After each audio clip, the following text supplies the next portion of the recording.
अस्सलाम वालेकुम रहमतुल्लाहि व बरकातुहू। सोप इन्फो में खुश आमदीद।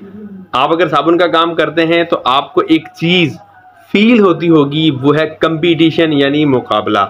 आप भी साबुन बना रहे हैं और आप जैसे कई लोग साबुन बना रहे हैं।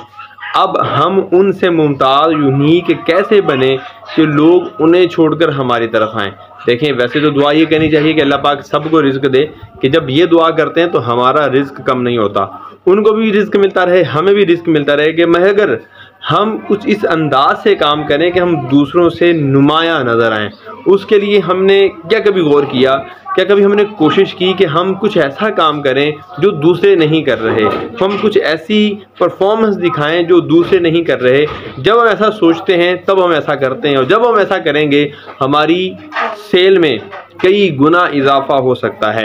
आइए कुछ टिप्स मैं आपके साथ शेयर करता हूं कि किस तरह हम दूसरों से यूनिक और बेहतर काम कर सकते हैं। देखिए कि लोग खुशबू कौन सी इस्तेमाल कर रहे हैं, कहां से लेकर इस्तेमाल कर रहे हैं और कैसे इस्तेमाल कर रहे हैं। सबसे पहले आप अपनी खुशबू को बेहतरीन बनाने की कोशिश कीजिए।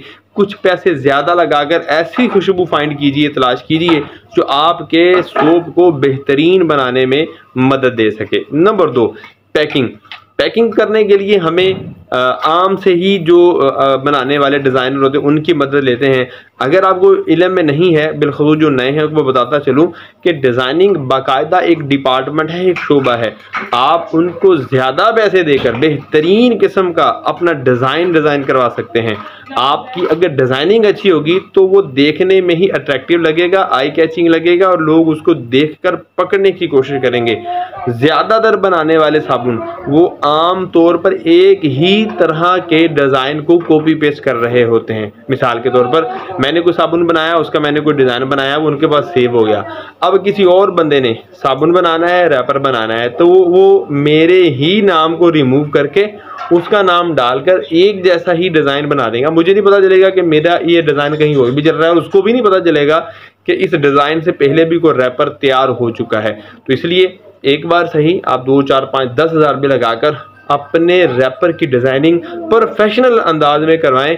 ये भी आपको यूनिकनेस की तरफ लेकर चली जाएगी। तीसरी और आखिरी टिप्स ये, आप अपनी प्राइस को कंट्रोल कीजिए।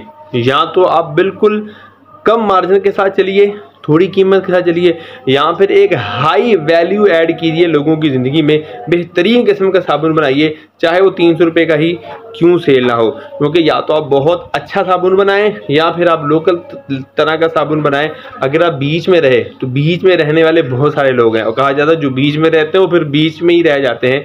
या तो आप स्टैंडर्ड का बनाएं या फिर आप कम मार्जिन कम कीमत वाला साबुन बनाएं, ताकि आपकी ग्रोथ में इजाफा हो सके। तो उम्मीद करता हूँ आपको आज की बातें अच्छी लगी होंगी। अच्छी लगी तो अमल ज़रूर कीजिएगा। अगर आप अपने काम को, अपने आप को, अपनी प्रोडक्ट को यूनिक बनाना चाहते हैं, नुमाया बनाना चाहते हैं, तो फिर आपको काम भी यूनिक और नुमाया करने पड़ेंगे ताकि आपकी सेल में इजाफा हो। अल्लाह आपका हामी और नासिर हो। अपना बहुत सारा ख्याल रखिएगा, दुआ में याद रखिएगा। अल्लाह हाफिज़।